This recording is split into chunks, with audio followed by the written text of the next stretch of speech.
Hi and welcome Beyond the Racing Line, the Formula 1 podcast by fans, for fans. The Piastri dream is over. That's right, the three-peat couldn't turn into a four-peat.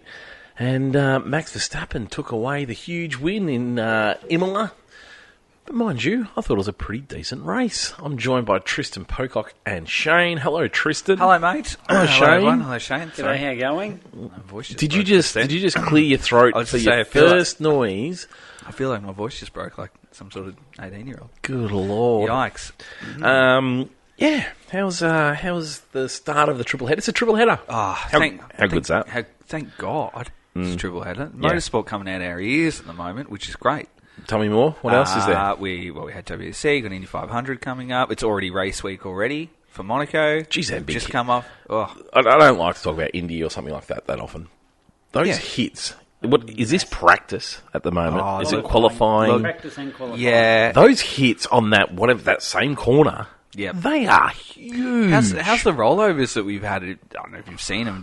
And it just that Colton Herder. Yeah, Herder went over, and then you see the in car. Yeah, and you see the whole sliding down the track and all the sparks and that stuff. That roll hoop is doing wonders. It's doing what the Halo does because it's millimeters. Their head just away from the track, and it's just sparks flying everywhere. Crazy. Huge. But yeah, a lot to unpack when you're looking at it. But I don't know too much about all the bits and pieces. But anyway, it's exciting. It's a spectacle to watch. Never followed it to a point where I really understand what's going on. No, but I quite like it. Cool. I like the way you qualify for pole, but then there's so many layers to that beforehand with what is it, Carb Day I think it's called, and it's a Fast Six, and it's it goes on and on. That's right. It's a week worth of qualifying, to be honest. So. Well, they have days. Couple of weeks ago. They did. That's rookies. Right. They had practice day, which was a whole event in itself. Yeah, and rookie qualifying. Yes, rookie qualifying. Yeah. So anyway, lots going on, lots of motorsport. Look forward to it. Love a triple header. Did you enjoy your Imola weekend? Absolutely, I did. I love Imola, which is awesome. It'd be sadness if it is the last one. Well, it is for now. It is for now, but it shouldn't be. I was talking about this with another friend at work today. Especially seeing it's only just sort of come back onto it. I think it was a break from 2006 or yeah, because it returned as part of the COVID tracks, isn't it? And you just we've got to be careful not to lose too many of these historics for cash. So anyway, I think it's something that we just got to be mindful of in the sport. I couldn't agree more. Couldn't agree more. Again, I reckon I'm going to reference Miami for the rest of the year. I don't need more Miami. Well, not 15 years of it. No, it's give me 15 more years of. But we need these. We need the historics. That's what they're there for. I couldn't agree more. I don't need to be at Imola every year. No, but I would like. But I would like to be there every so often. That's exactly right. But I don't know whether it was the whole. You don't know what you got until you lost it, but it looked more beautiful this year. I sent Shane a message. I'm like, does it look this beautiful in real life? Because you were there this time last year, weren't you? Yeah, I was there, and it does. I guess you don't. I didn't notice the actual. How hilly it was around that part. We basically went from Bologna on the train, walked from the station all the way to the track, couple of Ks. Yep. And the town is a really cool little sort of village. That's and as you walk through, they've got little monuments to Formula One and all through gardens and so cool. In the windows. That. Yeah, they have even cycling. They had the World Championships there, so they had a picture of Julian Alaphilippe winning the World Championships there. So yeah, it's a real. Cool little town. Yeah, I think that's important too. I like the picturesque nature of it too. That kind of sparked my attention when we went to Suzuka. Just how dead the grass was. It was a bit too early for that, I felt. So, what are you going to do with this? It's just going to pop. It's going to pop and explode. Better fill people in. Yes, this is your... Hey! That's right. When we drink around the world, it's a real classy episode. Week, isn't it? It was the obvious choice. I was talking to Shane today. The obvious choice is going to be a Peroni beer, and then Shane said, "What about a prosecco?" I was like, "Oh well, Tristan doesn't like beer, so let's find another drink he doesn't like. Let's find another drink he doesn't like." This is a class. How long do you think we can keep this level of class up for this week? This is just the extent of listen.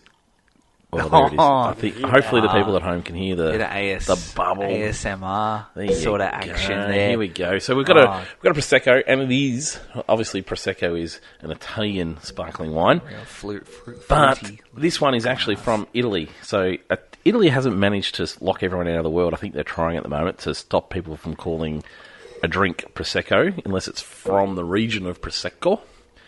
However, this one is actually from Italy. Had the seal and everything. How was it, Shane? Not too bad. Do you like Prosecco in general? I didn't actually ask you that. Don't mind it.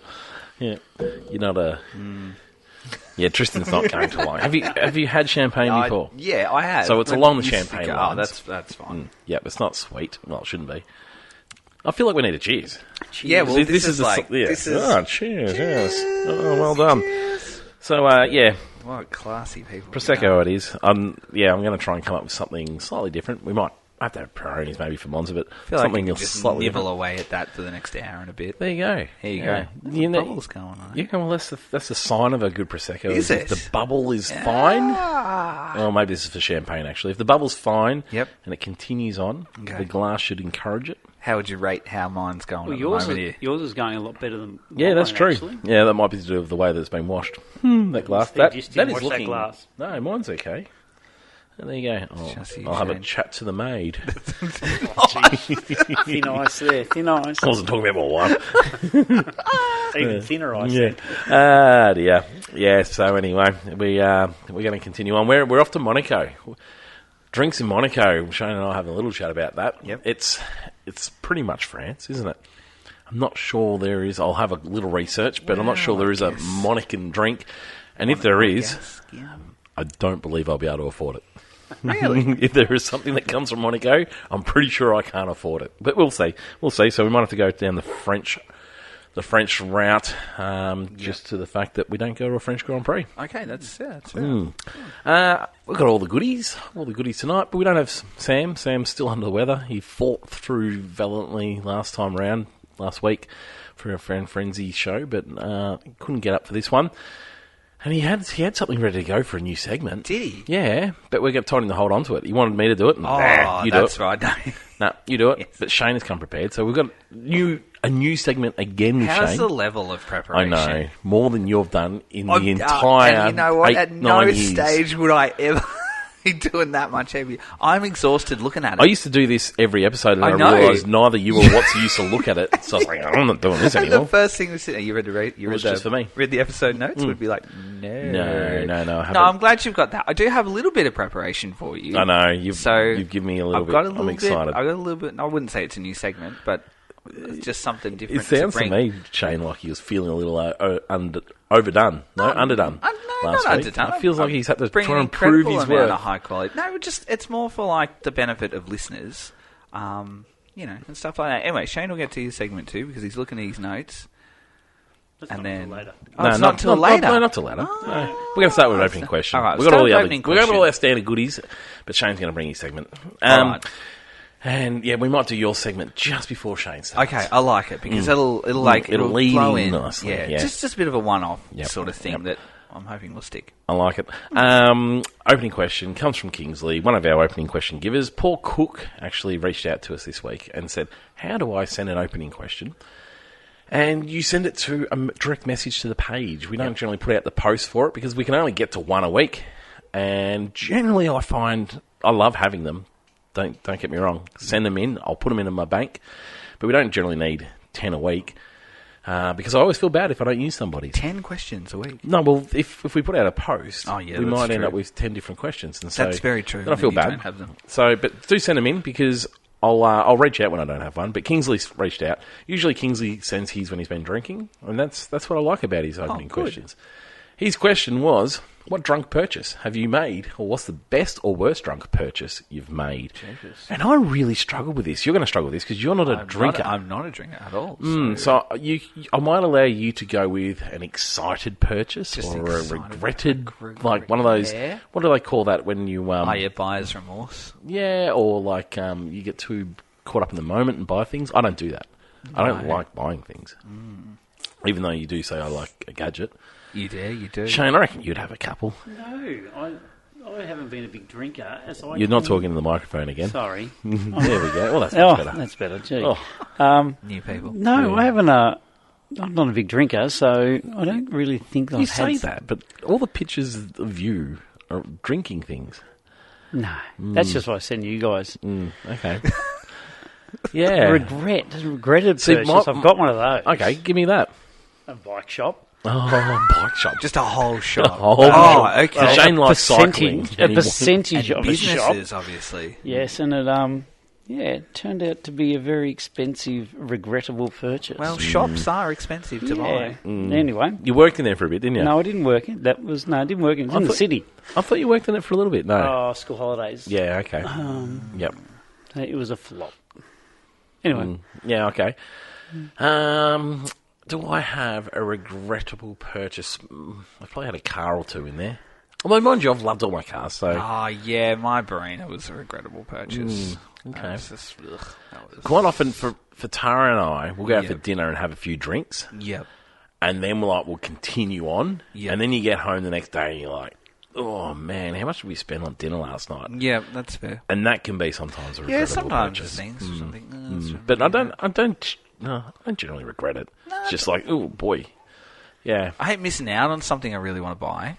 Like if I look at it for a long time and I stew on it. There was I a Fernando Alonso yeah, helmet I missed sent that. to him, remember? Yeah, that's right, yeah.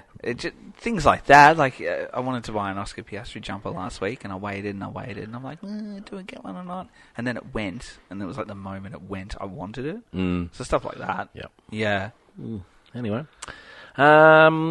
Give me a race ranking for Imola. Oh, geez. 8. Ooh. 8. Maybe, no, I won't go a 9. 9's a fraction too high. Holy I hell. loved it. I thought it was fantastic race. I was enthralled the whole way through. Sensational. Yeah, no, I'll go 8 because I think 9's probably going up in the stratosphere of our markings there. Over the top. Yeah, probably a little bit aggressive. Shane? Yeah, 8. I enjoyed it. I thoroughly enjoyed it too, but a 7 for me is an enjoyable race. 7, yeah, okay. I think maybe in the back of your mind you're sitting there, this is the last one. Yeah. But I think if Oscar wasn't screwed over and then did all those passes, it would have dropped a lot. But I sat there looking at the timing screen just watching that. So I think I got enthralled that way, just watching how much McLaren had really stuffed that up. Yeah, see, usually an Oscar going backwards would ruin the race for me. Dan Ricciardo used to have a horrible effect on me. If he was having a poor race... It would really annoy me. Yep. I thought about going to bed and getting up in the morning and watching it after that. After the pit stop debacle. Yeah, but there's enough that Oscar did, I think, that made me feel happy about it. Like, I was peed off at the time, but I was like, so, 7. It was a good, solid 7 for me, but I can understand a bit more for last Imola. Who has the pace? Let's give a little bit of an order. Okay. McLaren's at the top. I think we can all agree with that. What? Maybe. Maybe. McLaren's not at the top. They are, yeah. McLaren's at the top. I think that's fairly clear at the moment. Think about that for a minute. Yeah. Possibly not in the future, but at the moment they're the all-rounder at the top of the pile. Yep. It's interesting you make a funny face about that because I talked about Red Bull being a potentially race-winning car a few weeks ago, and you gave me a bit of hell on that. You're like, no way, nowhere near it. Yeah. But anyway, who's next in the pecking order? It is Red Bull next. Second. Shane? Max. Yeah, Max is Red Bull. I mean, Max. Yeah, Max is Red Bull. Look, Yuki in some of the practices was actually reasonly close. He was close to the wall.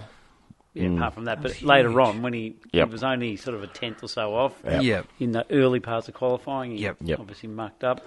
But yeah, I'm still saying Max is Red Bull. Yep. Next, for me, it's very much track dependent. Red Bull seems to be now the most consistently next, but that's very track dependent for me. They're still on that verge of they can be good, but they can drop off pretty quick. Yeah, that's fair. Yeah, I think. You could have your weekend where they'll do it again this weekend, but maybe the following it'll be fourth possibly. Yeah. Yep. They seem to like the slow corners, the fast corners, the medium ones are the ones where they really struggle. Yeah. And then if it's not them, it's Mercedes still. Yeah, it is Mercedes third. Still. Well, Not going on the weekend. Was there a little? I was going to say, was there a little glimmer that maybe Ferrari is turning it around? Did I say they're going to Italy? This is where Ferrari's going to start turning it around. Well, that was not going on any information, by the way. No, that was not going on anything. Every other year it's been Monza. Yeah. They've gone to Imola this year, and they've turned it around and showed a sign. They brought some upgrades. They brought a couple, 3 small upgrades. I think everybody but... Williams? Was it Williams? Yeah, brought an upgrade? Yeah. They still went beautifully. Yeah. I think they... Yeah. Yep. So that's... I think Mercedes, I think it was just a one-off. It was just a poor weekend. I'd need to see more before I'd lock them into the race. You don't think you've seen enough of them already to confidently just say Mercedes? No, sorry. Ferrari. Talking about Ferrari. Yeah. It's in 4th. Yep. I'm probably going to disagree with you there. I think Williams are 4th now. Yeah, I would have up until this weekend. Yeah, okay. I've probably gone the other way with it now. I think I'm probably more on. This is probably the most Williams over Ferrari. Yep, this is the most on that I've been Williams. Sorry, Alex Albon. Oh, yeah. No, not at all. I apologise. Now, Ferrari had a shocker. And I know they went from 12th to, like, whatever. Yeah. 4th. Safety car played a huge part in that too. Yep. It did. It really did when you look at it. Absolutely, the speed did too. Yep, it wasn't... The qualifying was not their speed. Horrendous. That was not their speed. I don't... Yeah, it's going to take me, like you like to give a good month or so. But I just can't see him. I really did put a line through him last week. There's a huge chance that Charles Leclerc wins Monaco next week. Look, you know what? And that still wouldn't change this, though, because Monaco's so different. No, you're right. And I thought about that before coming home. I thought, what's the race prediction for next week? This week. Yeah. It could be something stupid like that. It could be a Williams. No, that's what I thought too. Could we just get something? I know we're going way too early on that, but I just feel I've got a real gut feeling that something ridiculous is going to happen, and it will be like Charles will win when all year they've done absolutely nothing. Alex could win just because, they're just making headway now. And it could be, but it also could be like Gasly. Like, Gasly was great on the weekend. I dropped off in the race, but I feel like he's just hanging around, and something really weird is going to happen, and it could be something starting to like turn that. into that season that we were predicting last year, isn't it? Where everything is a lot closer than... And people are dropping off and going, yes, I want an upgrade. No, I don't want an upgrade. Like, who's putting a line through this year already? Like, some people would be thinking about it. Like, I feel like last week... Obviously, Sauber. Yeah. Well, yeah, but then Hulkenberg had a wonderful weekend as well. And I think, where'd that come from? I think they've got... So these upgrades have been pretty much in the works since the start of the season. I think everybody has another set of upgrades other than Williams. Yeah. And then that'll be it. Yep. That'll be pretty much it. Now, whether some teams are willing to continue to push beyond that, it will be to be seen, but I don't think there'll be anything major. There certainly won't be anything after mid-year. Oh, no, there wouldn't be. But there's going to be a really great old school championship on offer, I feel. I think sort of to the halfway point. I hope the season doesn't die at the midway point. Well, it's close enough. I'd be worried if there was teams way out and way behind. Yeah. But it seems so close at the moment. Yeah. I'm happy for it to freeze in this time frame, and then everyone work what they've got. So, that'd be okay. Mm. Yep. It's a more intriguing list than ever before this season. Like, we haven't seen this season look as intriguing as what it has. I don't think. I think we're now at the point where Ferrari's now shown something. Williams have shown enough consistency. Yep. Mercedes and Red Bull are in the round of marks where they can put some pressure on, and Red Bull on their day can obviously put heaps of pressure on the McLarens. So, I think the constructor is still sort of, it's nearly put to bed, could you say? I would have thought so. Because they have two in the fight, whereas... Yuki's just not... Yeah, Red Bull have got Matt. Even Mercedes have really just got George. Like, Kimi will pick up the odd bits and pieces. Yep. And then, the Ferraris are kind of out of it for me. Yep. And I think Williams and Ferrari... Well, Williams is still, 50, 60 points behind them as well. So that's a fair gap to catch for them, for who they are. But, yeah, you could nearly tick the constructor off, couldn't you? And they'd be pretty comfortable with that. And know that as a team. I'll hold judgment until we get these next level of regulations sorted, and we'll just see what that does for people. Yep. I don't expect it to. Huge amounts. McLaren seem very confident about their situation. Well, yeah. Yeah, I think that'll be if they can get through and still show the same similar good consistency around most tracks, I think, they're the most consistent drivers from what we've seen, I think. Let's get into the race weekend. Qualifying was interesting, wasn't it? With some big hits. Massive hits. Big hits. His hit was enormous. Yeah. Absolutely enormous. I'm surprised he got out of that as sprightly as what he did, to be quite honest. I think gravel saved him hugely. But, that thing was an absolute write-off. Really glad he's okay, because that Halo did its job again. So, scary, and one of the biggest. I think we haven't seen anything that big this year so far. You weren't on the show when Halos were brought in, Shane. What were your thoughts on Halos at the time? Remember that? Hated it when they said it, but all didn't we? I think the look of them and everything like that, but they've been worth their weight. A couple of times now, isn't it? Yep. There's been 4 or 5 big crashes where they've probably saved lives. Oh, absolutely, they have. Yep, absolutely. So, it's one of those things, isn't it? Like, hindsight is a beautiful thing, and to be proven wrong in this way is a nice thing, I think. Yeah. Would you prefer to have the IndyCar, going back to IndyCar, they have the screen with it? We trialled the screen, didn't we? Would you prefer to have the screen involved in the Halo? No, I'm okay with what we've got now. I think they have got one little thing down the Indy, but it's not as thick as the Halo. I'm pretty sure there's also... they got a little pillar in the middle? Little pillar. Yep. Yeah, I don't tend to notice the pillar. Nah, it's just part of the furniture. I think it looks... I think the pillar is uncool. Like, it doesn't look cool. I don't like that little pillar down the middle. If it's absolutely required, then fair enough. I don't care. Yeah. But I think if you could remove that pillar, I think that'd look a bit cooler. Don't know. It's amazing how the drivers, like, hats off to them when you watch their helmet shots and you just see that pillar in there. Just that. Yeah. Yep. I guess you just wouldn't notice. There's lots of categories with things in the middle of the windscreens, isn't there? Yep. And then we also saw a Colapinto crash, big crash in qualifying as well. Crash, yep. Probably not quite as big as Yuki's, but not the start he wanted. No, not at all. If he's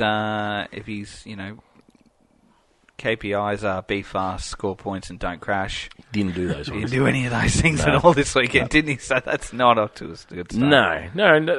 Like, there's an element of me is like, I just want to show that Jack was doing a good job. Yeah.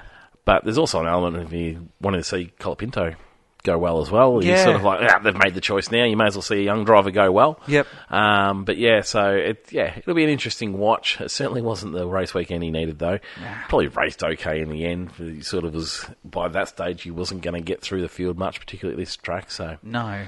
Yeah. But getting into the race, it was a race won at the first corner, or first series of corners, I guess.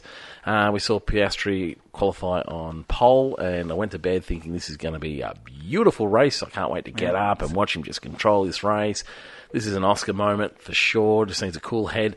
And then he wussed out in the first corner, didn't he? It's the first time you can probably really call a real poor mistake from Oscar in that first corner, where he just went far too conservative, and Max just took it down the outside in typical Max fashion. It was committed, it was smooth, though. It never looked out of control. No, that not move.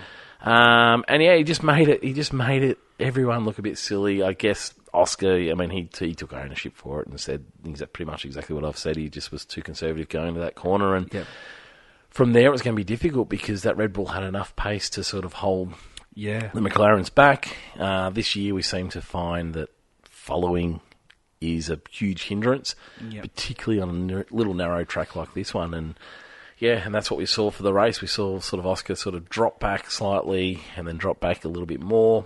He seemed to consider his tyres going off a little bit more than what everyone else was. And then, Max sort of just... From there, he had probably the fortunate of being able to pin under a virtual safety car and then safety car. It sort of just ended up being a really straightforward win for him in the end, wasn't it? Yeah, I think George threw him off when I watched the replay again. Threw off Oscar. Yeah, George got an absolute lightning start, and then he wouldn't have been expecting that because George caught him at a rate of knots. Even George had to brake. George was actually screaming at him. Right up behind him, so he was right up under his gearbox, and then I think he was suddenly caught caught observing him. I have to be in the instead middle. of watching, he's like, right, like the chance here right now of being passed by George or Max, I'm more under threat from George. I've got to cover that.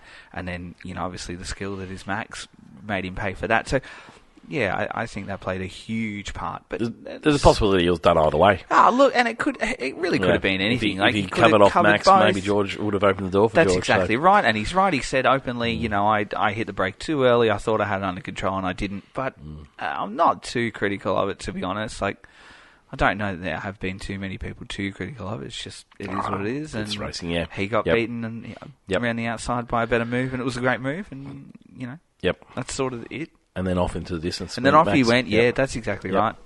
Yep. Anything to add on Max's race? Is probably a fairly straightforward one for him. Very straightforward. Safety cars played a huge role, though. Yeah, huge role. Yep. And probably move into the Oscar space now.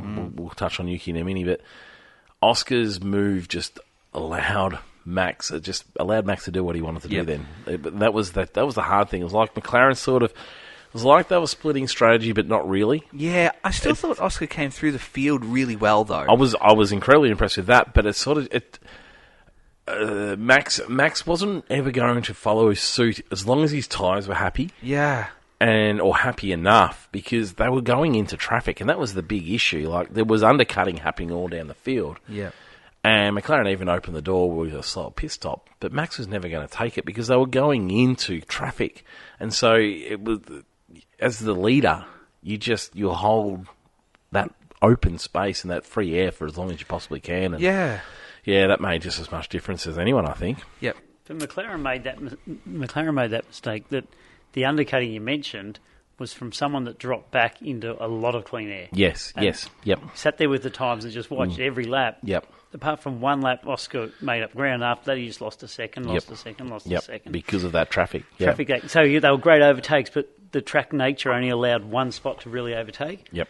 And so you had to wait that next whole lap because they were so bunched together. Yep.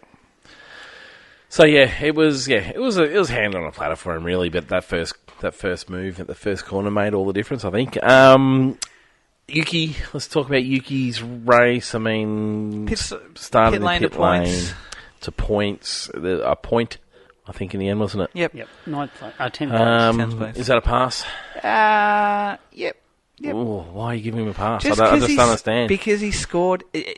In all honesty, no points this weekend. Yeah, I probably would agree with you and said no. That's a fail this week. You didn't get points. Well, the crash... You got a point. Yeah, but still, it's a point. Point's a point. So, like, having the off, massive crash, and then no points, yes, would 100% agree with you. I would have said, nah, this weekend's a fail. But he scored. This is what they're bringing him up for, is it? But I'm still okay with that. Because we come from not scoring at all, and now we're scoring. So, it's still a pass. It's not much of a pass. I'll give you that. Like, if 50 is a pass mark, this is a 55. Or a 52. Like, it's just passed. Shane? Well, he did the same as Lawson, still went out in Q3. Yep. See, yeah. Put it in the wall. Put it in the wall. I still scored a point. So has he done more than Lawson? I mean, he's had... What round are we up to? 7? So he's had 5 races. And for me, he hasn't done more than Lawson yet because he hasn't come home with that big haul of points yet. He's come home with a point, so he's done more than Lawson. Well, yeah, but it's doing nothing for the team. They may as well not have any points. But we sort of realise, though, that there's really no... Like, he's doing I feel like he's doing a different role. Every week he's got different parts. So we had the long and short nose on both the chassis. When Max ran the long nose... Sounds like excuses, not reasons. But probably not excuses, but we can see that we've got different equipment. And it's openly different equipment. So it's just they haven't found their solution yet. Yeah, but I feel like he's playing a different role now. So whereas Lawson was there just to be a fast driver... and then he just wasn't a fast driver. Checo was there to be a fast driver, and at the end of it, wasn't a fast driver, especially in the last 2 years. But then they never really did what they were doing now with Yuki, where it's just we're trying different things. He's a whole different package for you, because Checo never really openly arrived at the track with a whole different package. Neither did Lawson. So that's why my feeling is that we're doing something different with Yuki now. Yeah, but we're not just saying he's exactly the same thing. They're in development mode. For me, they can't criticise. You can't criticise Lawson. He wasn't given the chance to be criticised. He had 2 really poor races. It's dead last, though. Don't forget Yeah, that. Dead And last. has had But Dead poor last. races but ever one, since. but one was And he hasn't. Oh, You're right. I He couldn't agree hasn't more. But done a great deal I since couldn't then. agree more. But I just don't think Yuki has shown anything extra at the moment. Like That's 2 fair. points is just not cutting it. You don't make the big changes for 2 points, and then. All the allowances of, we've got to remember he's been thrown in mid-season. Well, he's had more chances than Lawson has. Yeah, I'm probably I'm past that sort of Well, we're starting to. We're starting reasoning. to. Yes, I'm we're accepting of that now. Remove the crash, and Sure. I agree, we might have seen a different race. Yep. I mean, 10th, let's hope that maybe he would have qualified maybe in the somewhere between 5 and 10. Yeah. And then, So let's say and 8th, for then example. we might have seen something. And maybe we went 8th to 5th. Yeah, Yeah. then we might have seen something. But is qualifying 8th acceptable? Still from where we were, yeah, it kind of is. No, I disagree. Yeah, not compared to Perez. I mean, compared to Lawson, I'm not sure you can compare to Lawson. Yeah, but Perez towards the end was, getting knocked out in Q1 and Yeah. Max was still going well. 15 and Yeah. 16 and stuff like that. Like, it wasn't dead last, but I mean, I can understand what you're saying. And for me, like I said, it is a pass. It's a slight pass. But if we had no points, yeah, I would have been on board with you this week and said, nah, not, So not what's good your enough. solution then, Roger? What's your solution? My solution is they get rid of Helmut Marko and actually develop some decent drivers, or go and get a decent driver. Carlos Sainz was available. Yep. Didn't ask that question, did they? Yep. I don't I like... mean, I'd be going, if your rookies aren't cutting the mustard, I'll be going and getting a good driver to go and place in there. It actually worked with Perez, didn't it? He can come from their it did for a system. little bit. So yeah, I'd be going to pluck a driver out to go and do that. I mean, I would have found out about Dan Ricciardo instead of putting him in the Racing Bulls. I would have gone and found out about Dan Ricciardo. But Yeah. outside of that, I'd go and pluck a driver from somewhere. I don't think Hajar's ready. I really hope No, we don't I've got do it. that. If they go and put him in there, And I think it'll be a tragedy. Hajar, I hope that Hajar is smart enough to look at He what doesn't get that has choice. come before. He doesn't get the choice. I know, but I hope that he just it's goes, not no. something you can say is, no, I'm not going to step up.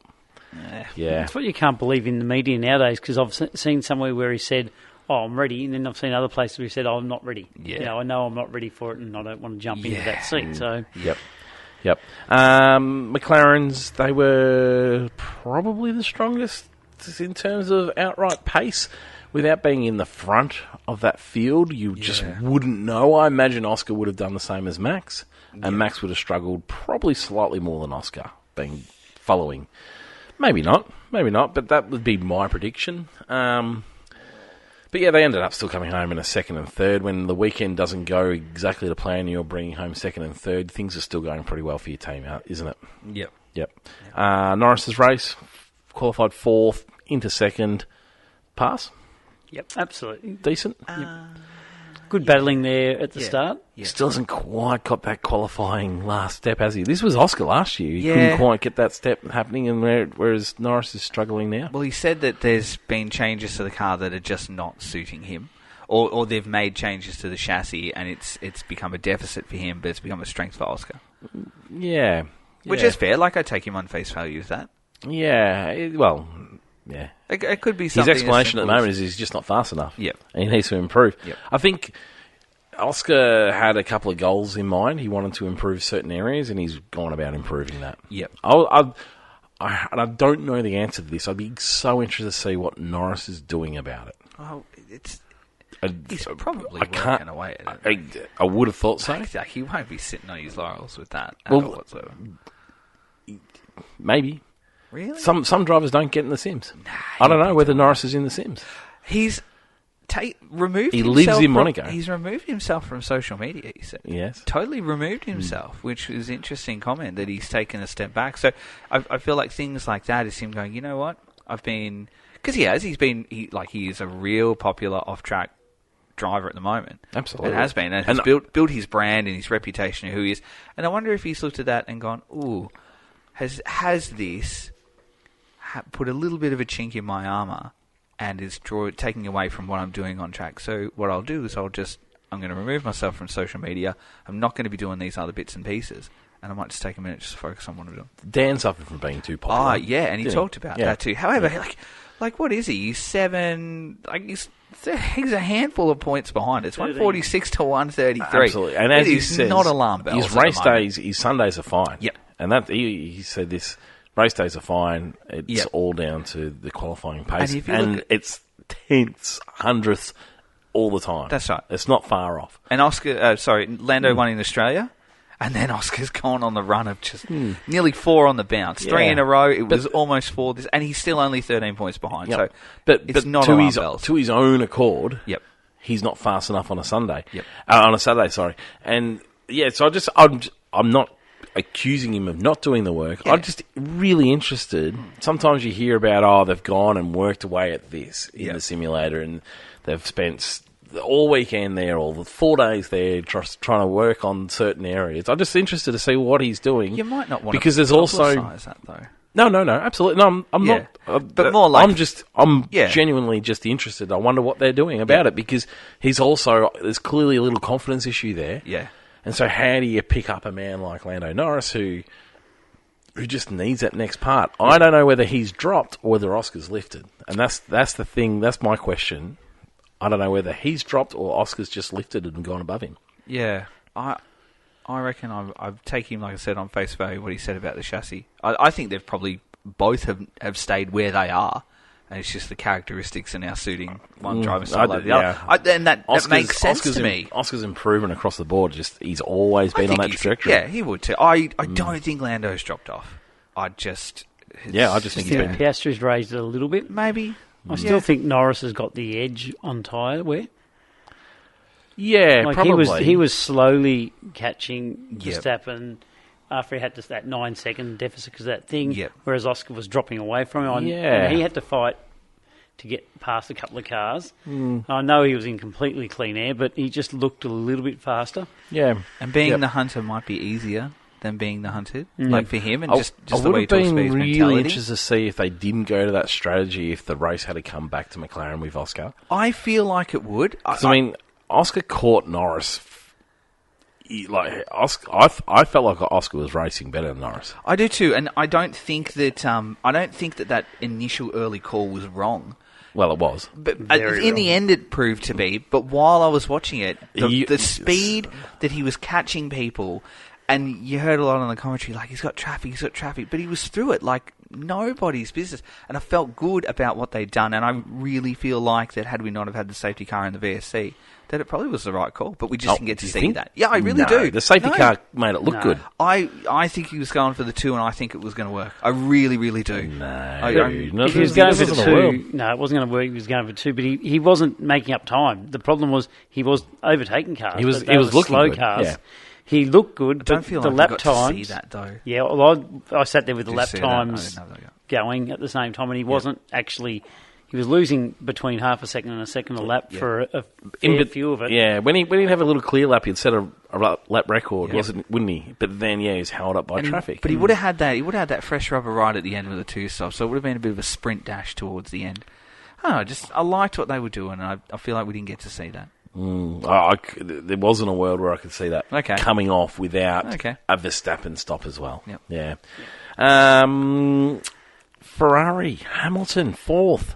That's a refreshing change for the man, isn't it? Yeah, it was. It's probably not where he wants to be yet. No, I don't think so either, but you'd take it too. I mean, certainly benefited from the safety car. Yeah. And I think even the virtual safety car actually played in both his hands as well. Both of them. He was nowhere. He was nowhere earlier. Well, he was on making ground. But he wasn't making this much ground. No, you couldn't. You weren't at lap 20 looking at this going, hang on, we're on for a podium here at all. It was a handful of points at best. Yep. They split the strategy of the Ferraris. One started on medium, one started on hards, which I thought was an interesting call to make. I guess when you're outside the top 10, you can do that sort of thing. And yet they kind of have to. When they're in the position that they're in, they've got to roll the dice a little bit with a couple of things. Yep. But and it worked for them. Yeah. I was pleased. It was becoming a bit annoying watching Hamilton just suffer at the back. I think the sport will be better for a successful Hamilton Ferrari little era. I don't need him to win a championship or anything like that. Or I don't care. I would actually like to see that because it would be fun to watch. But I think just no success was getting a little boring, wasn't it?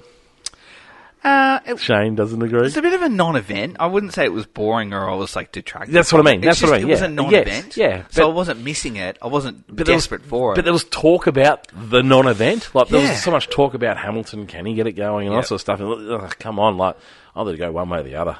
But Formula One needs Ferrari to be successful. Yeah.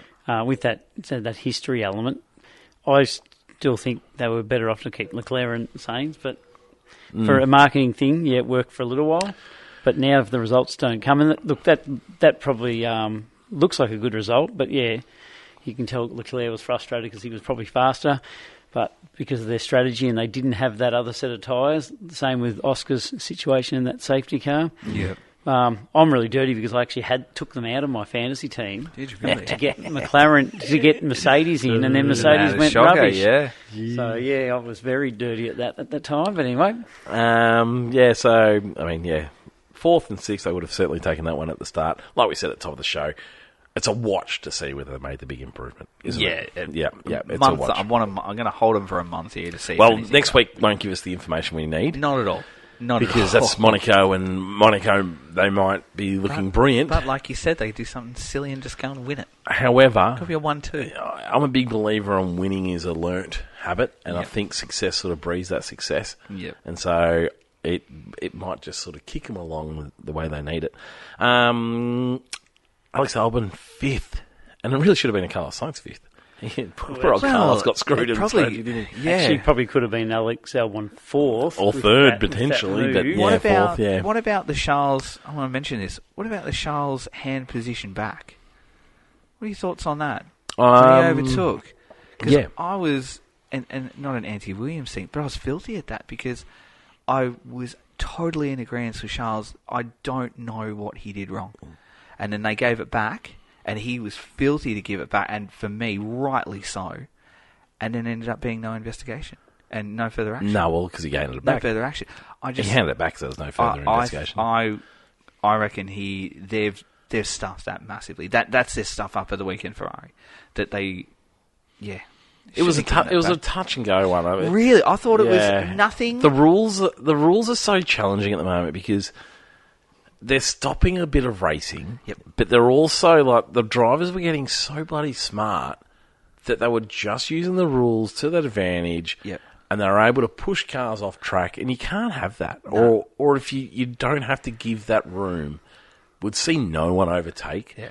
And so you need them there. You need them there, but it's just, for a track like this, you need them more than other tracks. Yeah. Because you've got to keep that door open, otherwise we don't get overtakes. We touched on this last week. The drivers are I'm putting the foot in, and I'm going to go wide, and then I'm going to cry foul on the radio. It's the new sort of way of taking on racing and overtake. If you lined that up on board side by side between Max on Oscar and those two, like I know Alex went off onto the gravel, but. For me, Charles didn't put a foot wrong there. It was fair. They were neck and neck. According to the rules, it wasn't.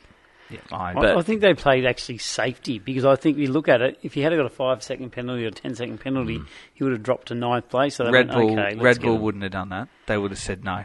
Yep. And that's the difference. And that's why sometimes we get that uproar that Max didn't get a penalty because Red Bull no, we're backing you in. You've done what we've asked you to do. We don't think you've done anything wrong. We're sneaking on this. And Ferrari I thought it was too early.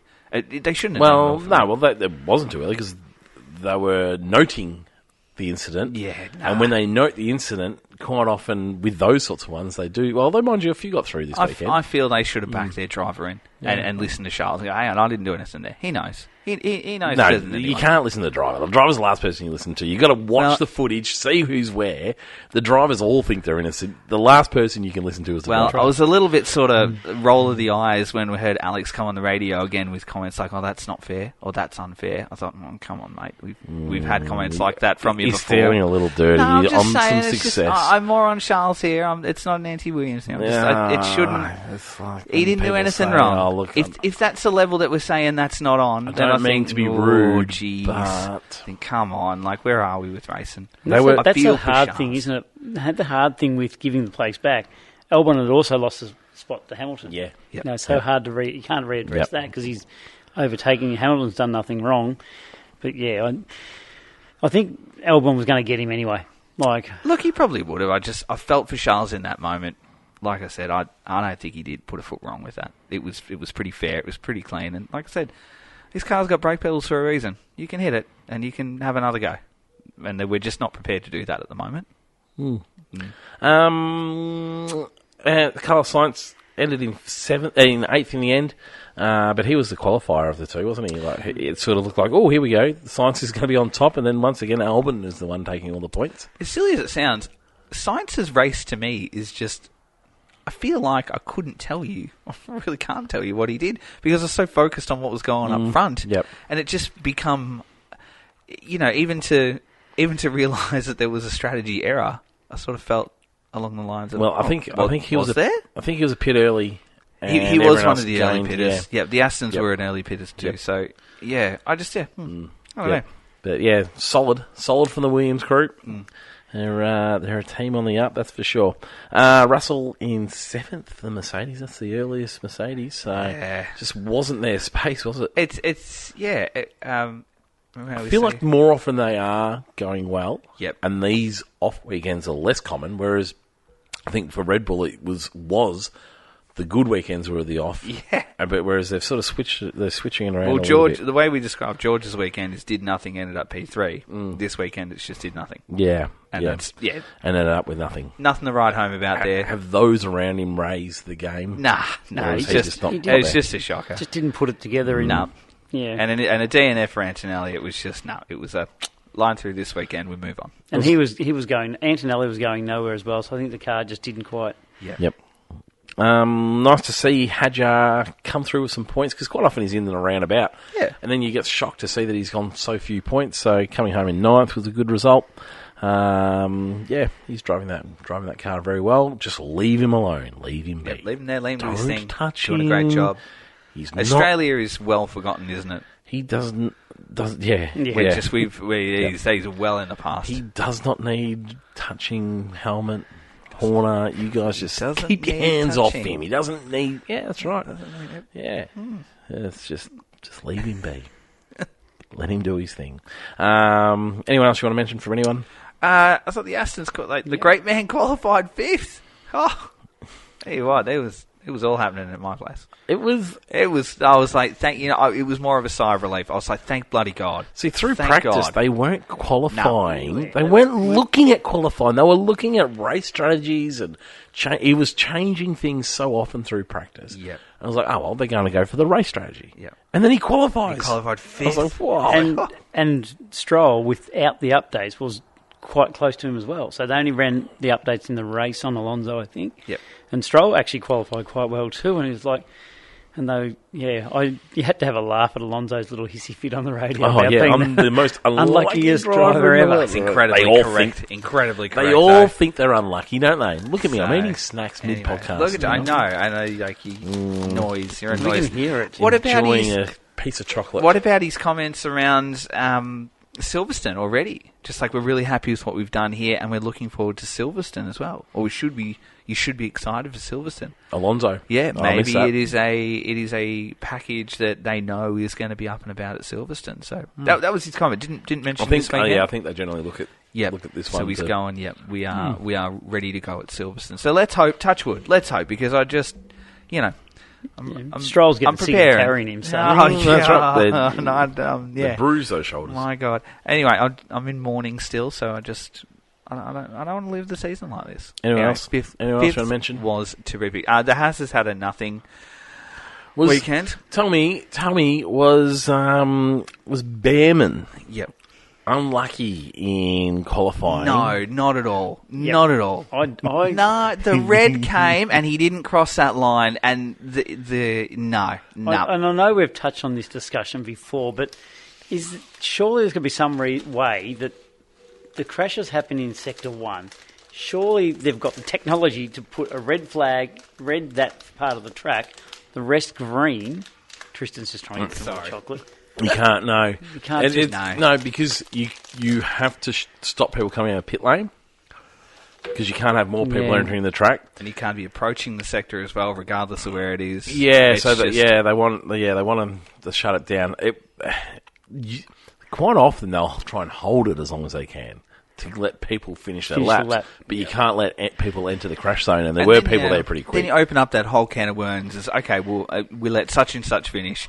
I was 2 seconds down the road. You didn't let me finish. Why didn't you let me finish? Well, And they then- can generally look at that because it's who's approaching the crash zone. But it opens that up. It's that current argument, well, why can't I finish if he can finish? And you know what? He missed it. He missed the line. It wasn't by much. It wasn't by much. But he missed it. It was by nothing. It missed it. A miss is a miss. For me, none of the lights showed. There were lights that were red on the grid, but that's because the session had closed. Session closed light. And The then red lights hadn't shown anywhere. Now, that doesn't mean for me that that's when it's all happened. Like, for me, that's how long the message is taken to go out. There's probably a red light sitting somewhere in the timing loop or whatever like that. But I just don't understand how it's an argument. Surely the timing loop, you can see when the red the red flag's been pushed, Yep. and the timing loop closes. So Yeah, well- you just don't get your lap time, which No, is but- exactly what happened. So Yeah. I just don't understand how it was an argument. It's well, in the odd-board, you get a red flag to the left. So just because you didn't see it. No, but you do in the onboard. Yeah. There's onboard Yeah, footage no, I now know, to see yeah. it. So, yeah, if he didn't see it, that's just... It doesn't matter that you didn't see it. It's been thrown, so... So you're basically just saying the timing should freeze completely. Yeah, and his absolutely. lap not even show up. Well, it didn't, and that's the thing. That's why No, they he were. showed up and put him up in I don't think It it did. It put him in the Oh, 10th did- on they the did graphic. put him there. Yeah. Yeah, okay. and that's why he sat in the car. because in the graphic it had him in the top. Yep. Whatever it was. Had him 10th. No, well, I and then he thought they dropped were. out. I thought they were saying that we believe we should be in there. No, Haas was No, saying... the graphic had him in there. Yep. Had Bortoletto or Behrman? It had Behrman, so the graphic went for Behrman into 10th, and then he stayed in the car, and then it came under review from think the it was- FIA and the stewards, and that's why Bortoletto stayed in, because they said, hang on, if this is under review, we could be out here. And then Bortoletto drove out onto the circuit, and then they notified and let him know he was out. How was but he that for? not How was happy. that for a ballsy move? I'm going to be first out. it's What happens fantastic. if he's kicked out of that session? How do they get him back? Because that pit lane is a long way down. I There's think he no went one out in the pits. until he knew confirmation. I hope it was something cool like Stuffy. I'm going. Oh, that's what it felt like, didn't it? Yeah. Because no one else had that confirmation yet, No. and everyone's waiting on it. And then he goes and drives down the longest pit lane in the world Yep. and parks his car there. I was like, well, you're going to have to come and get me. It's like a kid having a little tantrum. I liked it. Cool. All right, let's go to 3, 2, and 1. Thanks to all signs 3, 2, and 1. I don't have to record these anymore. I used to record these, and I realised Sam will just do it for us. Hi, Sam. Reserve driver. Has he been listening doing this one as well? Has he? Yeah, he does them Do you all, not every- record it? Well, I can. I sort of Maybe been I should- watching. Well, I do.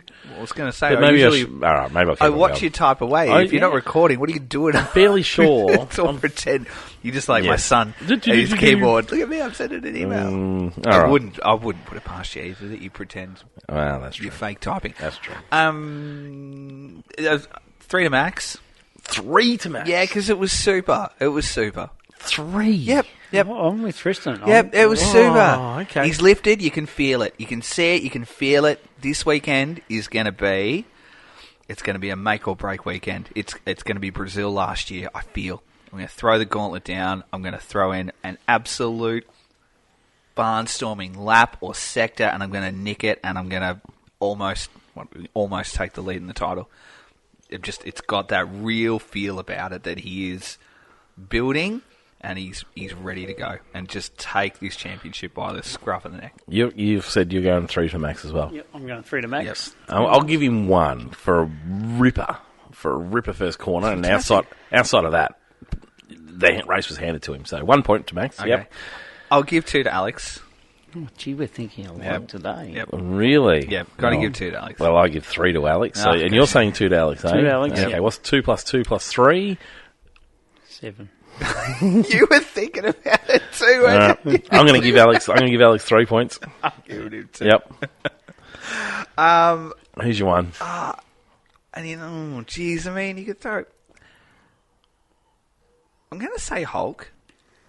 Because I know that he finished. Where did he finish? He didn't finish that far down, did he? Yeah, 12th. He was in the top 10. He qualified really well. And in that Sauber, which is not doing anything, to be 2 positions out of the points, Okay. that's not expected. You didn't have that on your bingo card on Thursday night. I'm just impressed you didn't give to Alonso. No, well, I'm upset he went from 5th to 11th, so no. You can't do that. Well, I thought you might have gone, oh, well, he qualified. No, I was fifth. happy. I was excited for fifth. No, Hulk, that's super. That's really good. Yeah, I agree. He's really, really good. So, a point there. Who's your 1 point going to, Shane? Hamilton.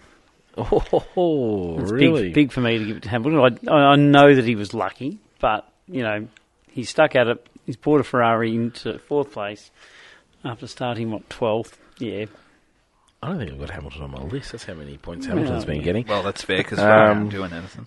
Yeah, so I'm giving 2 to Hamilton. I was like, yeah, it's refreshing to see. Good on him. So yeah, well done. Dud of the day. Ooh, dud of the day. Dud of the day. A tough one this weekend. There weren't too many duds, really. There wasn't a standout dud.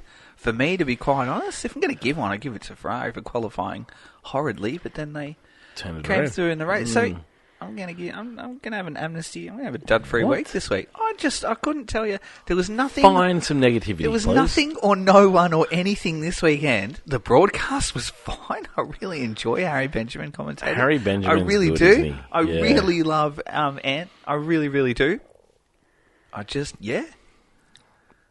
Okay. I'm gonna have a RDO. I'm gonna have a dud-free week for the first time. I don't think it's ever gonna happen again. To be quite honest, I reckon you've had one. maybe one, but no. For me, it's a dud-free week this week. Okay, I Shane. have some negativity out of it, Shane. I'm going for the Build us up. whole McLaren strategy pit team for being obviously kidnapped by the Ferrari pit team and just delivering a 3.6 second pit stop and just bringing Oscar. I mean, unless Oscar's tyres were absolutely dead, which means he's driving pretty badly, that was a pretty horrid call. Yeah. So I'm going to duds the McLaren team. Okay. Yep. Uh, And just not to have any other option with those tyres at the end to re-pit him again under the safety car. He may have lost one. Well, he would probably end up where he was anyway. He would have lost that spot to Norris, but he was in jeopardy there of losing, a spot to Hamilton if it had been another lap or so. Yep. Yeah. My dad. You said Alex Benjamin was good as a commentator. Harry Benjamin. Harry Benjamin was good as a commentator. He also gets the dud. I agree. He was good as a commentator. Tall, didn't he? However, he gets the dud of the week. Oh, what? Dud of the week. The week. Dud of the day. Yeah, the day week, yep. In the cool-down room, the drivers are in there having a conversation. Yep. Harry Benjamin Yep. decides he needs to pipe in and add a few little bits and pieces to go with it. So they're having a conversation and they're talking about something, and he chimes in like he's part of the conversation. And what happened there? I was like, what's he doing? Okay. Yeah, no, it was not cool. Go back and have a little look at it. Yep. It was weird and like, no, this is not your space, my friend. I love listening to those drivers in there. Yep. Turn it up. Let us hear them. He was piping up. It was weird. It was like he was trying to be part of the conversation. It was trying to be a bit of a comedian. Or I don't know what he was trying to do. So anyway, I very much enjoyed his commentary, but you stay out of that space. This is not for you, my friend. Okay, fair. I've got a couple of quick Hero of the Hours. Good. Hero of the Hours. I love a national anthem Yes. pre-race. And I loved the Italian national anthem pre-race. Can't say I actually heard this Brilliant. one. Oh, I missed it. How'd I do it? Like 5 tenors. I was going to say fat blokes, but 5 tenors just belting it out. Really? And nothing else. In suits, Feels like I'm going to have to go stand back on to the him. grid, just pumping tunes from their vocals only. I loved it. It was unreal. It was one of my favourite national anthems of the year so far. And I love, even if it's a real crappy one, I love it because it's crap. Oh, you can beat crap with passion. You can't really you? can. Yeah. And this was super, and I loved it. I was like, yes, we've nailed it this week. So anyway, cheeky Hero of the Hour there. And for the crowd for singing Max Verstappen's song while he was on the podium. Oh, but Yeah. not over the anthem. I'm done. There was I'm a bit okay of with it. disrespectful, isn't I'm there? okay with it. How many times we Yeah. booed Drive? How many times we've been booed? Yeah, I not loved it. during the anthem. It was the opposite. It was just let's get into Yeah, it. I liked It the was song. awesome. It There's was not awesome. There's not enough songs in Formula 1. You are right. I like the song, but yeah, I was like, cut it out before the anthem. Yep. So But, no, yep. there's a couple of Hero of the Hours. I thought both of them were very, very good musical Hero of the Hours. There. Any other hero? Yeah, Kimi for bringing his class. Oh yeah, he brings Bringing his classmates class apparently. On the yes. Thursday or Friday, Yeah. whatever, the whole class, because he's still at school in Bologna. Yes. Yep. Yes. Brought them along and gave them all Mercedes hats. and they were loving it. Yep. I think it was about 14 girls and about 6 boys in the class, and the girls were all trying to, I guess, throw themselves all over Kimmy in some of the photos. But yeah, look, what a great school trip, and that's actually something that Sam put in his question about where's the best school trip you've been on. What a that's good. I like it a lot. Fantasy, no, F1.5. F1.5. Now, F1.5. I might need a bit of heavy lifting here with fantasy because I'm not having great internet going on here, but I've got it, so you might have to get a little bit of pre-warning while we go through F1.5. All right, bit of news before we hit F1.5. Made a decision. If Alex, yes, I was going to ask this question. If Alex takes the F1.5 win in Monaco this weekend, Yep, if he takes the win, Jesus, the high bar. Well. He's saying you're only saying the whole race or 1.5? I'm taking the F1.5 win. Right, taking the F1.5 win. All right, he's on a hat trick right now. He's on a hat trick. If he takes the win, the F1.5 win, on Sunday afternoon, I will promote him into F1. Done. Yeah, I think that's a good call. We're ready. I think it's a good call. I'm going to go one more. So the margin is about we're 42 with the margin to second at the moment. But if we go one more, looking at where the others are sitting, I'm going to put him in.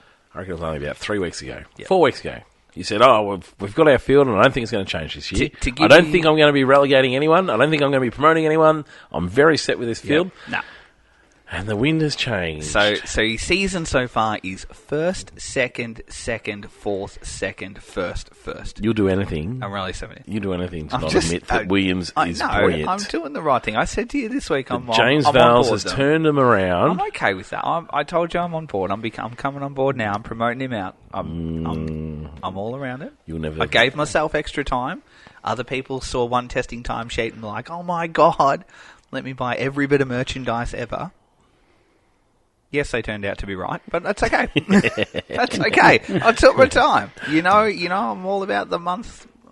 I got to bed myself in. I'm trying to think of who won the 25 points for F1. Was it Hadjar this week? No, it wasn't. It was Alex this week. Who won the 25. Sorry, yes, of course, what I'm saying. All right. So anyway, so that's where we are. So another win, an F1.5 win, and he's in. Yep. And I will go back and I will recalculate the whole field. Okay. We'll redo that. We'll find a new order. So that is huge. So this is a bit of a temporary order for now, all barring a disaster. A second place, will I keep him in there? Yeah, I will. I'll have to draw the line somewhere.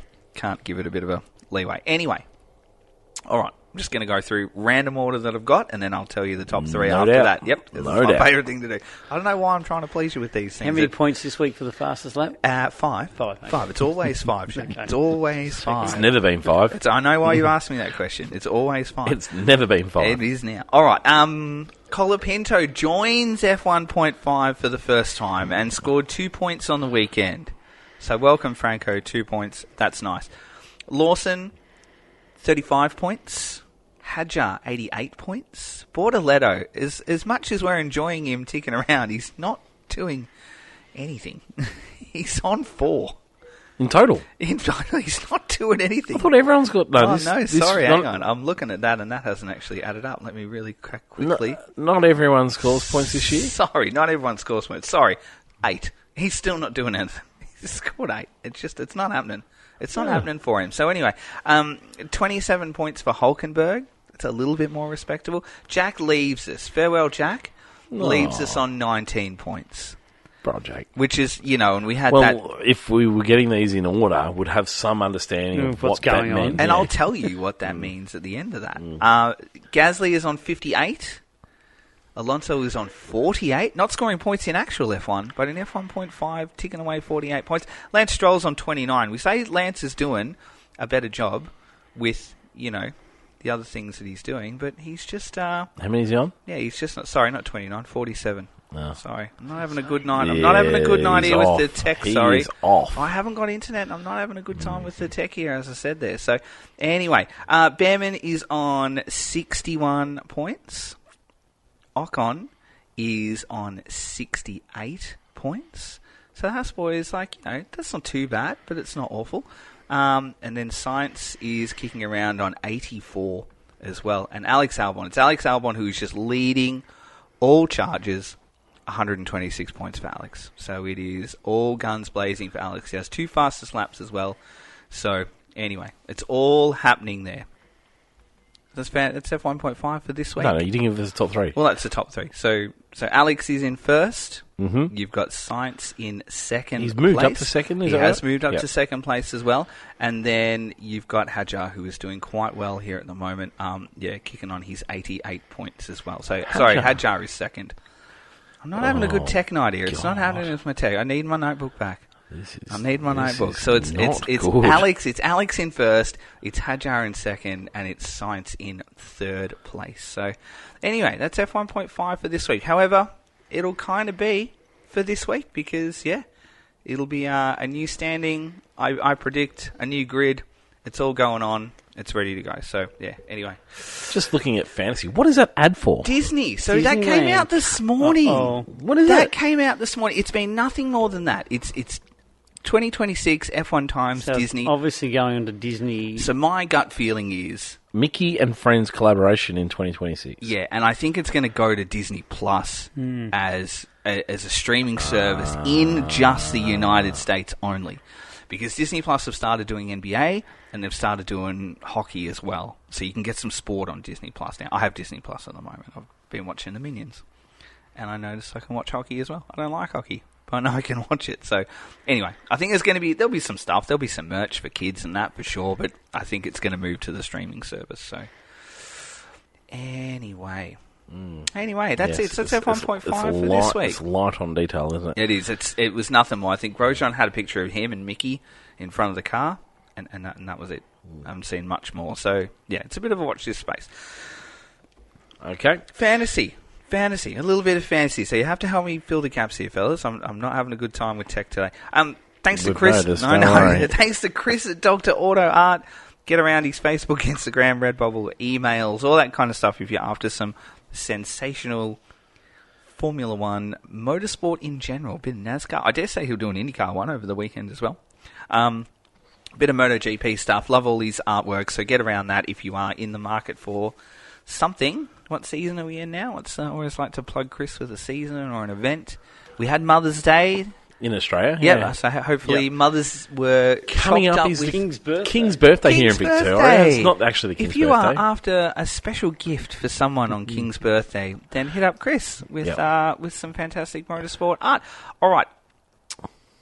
Top 10. Oh, yuck. Look at that. I know. I just saw that. I hadn't Christ. noticed. I nearly fell off my chair. Thank God I'm having technical issues. Top 10 for this round.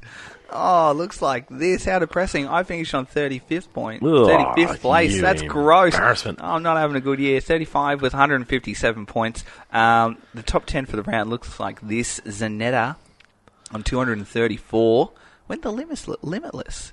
That's speculative, considering it wasn't a sprint round. Dean Holt in second place on 220. You were third. Yes, me. Yuck. On 219. What was your team this week? What did you do this week? Oh, obviously, it was very good. Nothing. What did you do? Always the same. Tell people. No, I did. I had to drop Did you do something? Jack for Colapinto. Did you? Oh.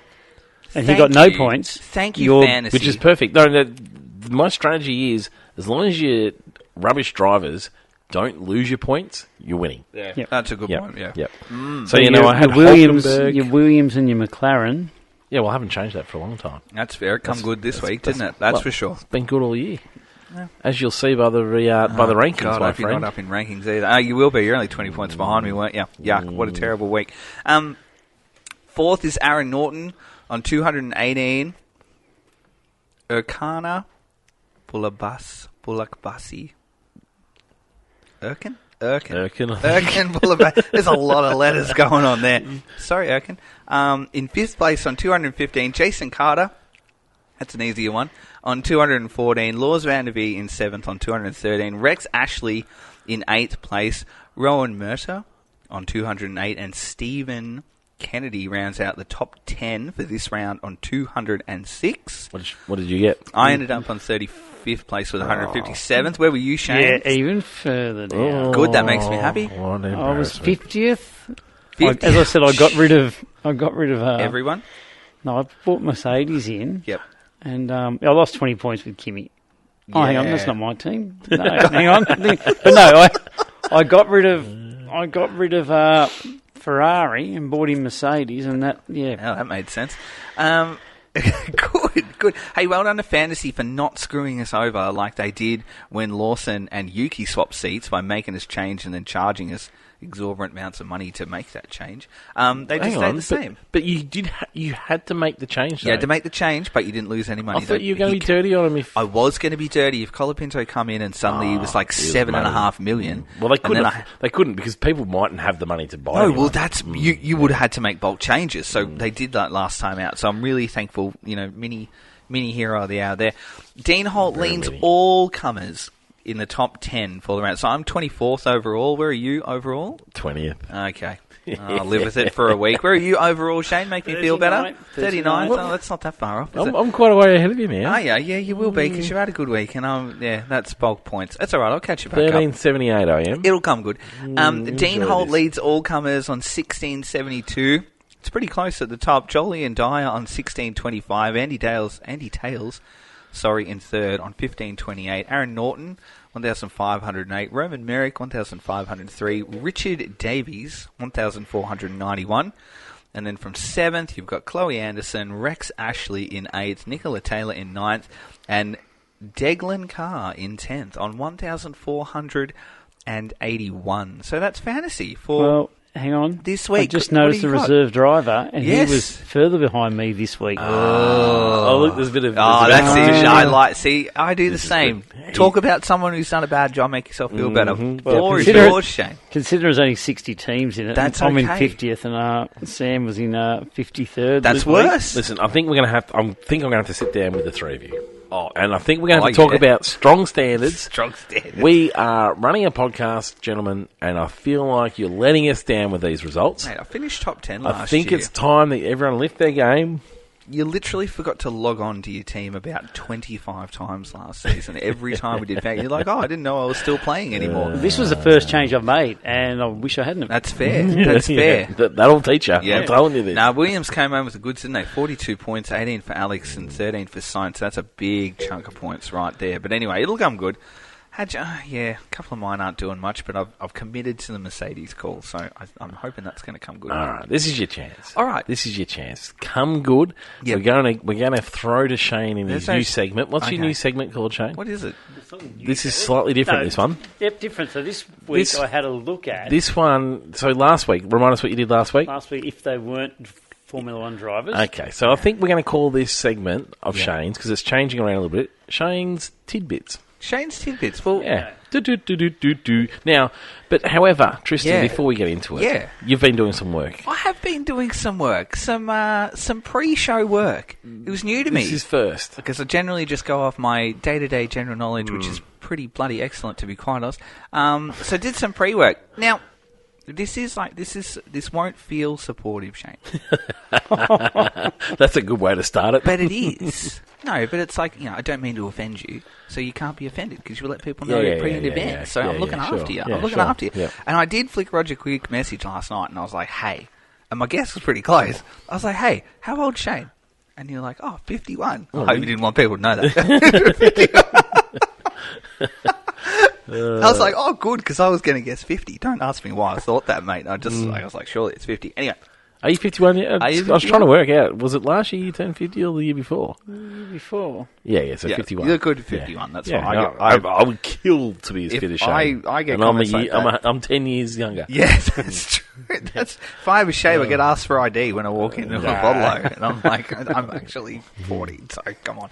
Anyway, Sam, labelled himself pretty much the moment he walked in the door, and we're like, calm down, Sam. Hang on. Giving himself a name. But you don't have one. Well, should we give him a chance? What, do you have a name that you want to... would you like some sort of catchy Sam's the reserve driver. What are you going to be? I was nicknaming you the historian.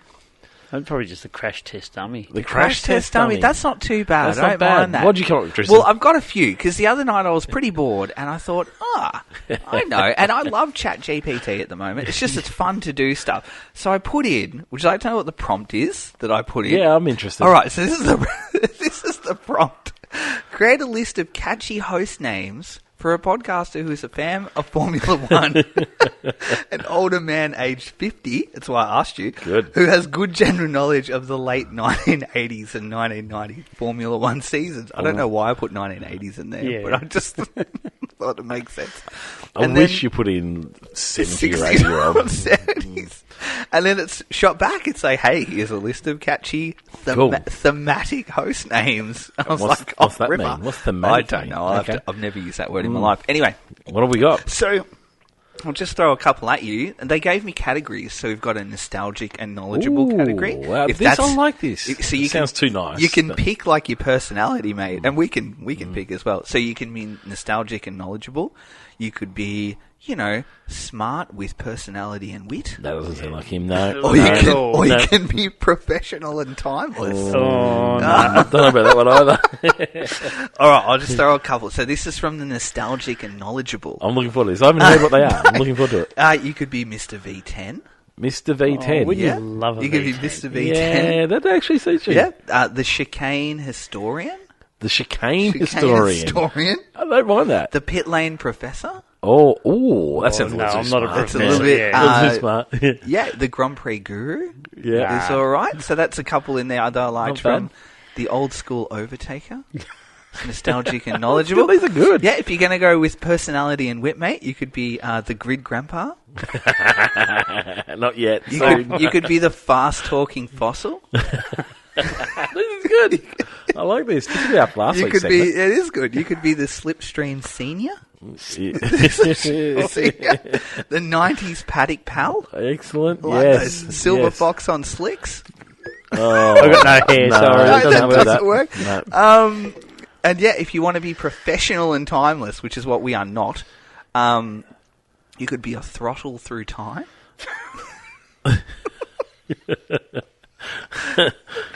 You could be fuel for thought. Ooh, Fuel for thought. That'd be a good segment. This is your segment. professional. This is your segment. The segment's fuel for Fuel thought. for thought. Oh, there you go. Professional This is and good. timeless. This is good. Two things you and I do not bring No. to this at None of all. these So things. that's No. why we've got there. The Downforce Diaries. I thought it was going to be the Downforce dinosaur. Downforce, yeah, I like that. Midfield to memories. Oh, Anyway. it's very nice. Anyway, so that's Any of that's those just a tickle your few- fancy? What do you feel, man? Like what sort of really resonates with you? Maybe the chicane one. Or Yeah. The that was it. chicane. Just be warned. Whatever you decide now, regardless You of can when you just leave this room, You will you just decide change. Yeah, what yeah, you pick that's now. great. Like Well, Sam's actually bunny. I was going to isn't say, he? Yeah. like it will stick. The chicane historian. Oh no, I didn't like that one. You didn't like No. that one? Yeah. You're like, oh. I can't remember. Something for you to think about. I'll flick them through to you. You can, Okay, that sounds good. ask the family at home and get some friends to chime in and Get some number plates for maybe your car. we'll get a poll. You could get a sticker. Maybe Jay at All Signs That'd be can worth, hit us up worth with. more than my car. That'd be so. great. Maybe what I'll do is I'll do it for you, mate. I don't want you to have to do it. I'll pick a handful and I'll put it as a social media post. We'll get fans. What do they want I to like refer this. you as I to? like So this. anyway, that's We might have to re-nickname Sam too now that you're onto I this think winner. Bunny works, which is good. So, anyway. Poor Sam. He's not even Anyway. defend himself. Over to fuel Over for to thought. fuel for Okay. thought. I like This is that. good. I think that's This is going to good. stick.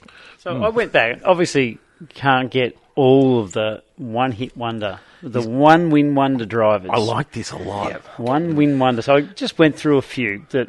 Before you start, which one springs to your Maldonado. mind? Yes, that's Yes, the same as me. he does. All right, Yeah, I'll yeah. start with Maldonado. Oh, 'cause- wonderful. And that was obviously in Spain in 2012, where he qualified second, got moved up on the grid because of, I think Hamilton got demoted. And it was the race, I think it was the sixth race of the year, and he ended up being the sixth winner of the year. Oh, And yeah. never raised those heights ever again. I think the fifth was the best he ever got after that.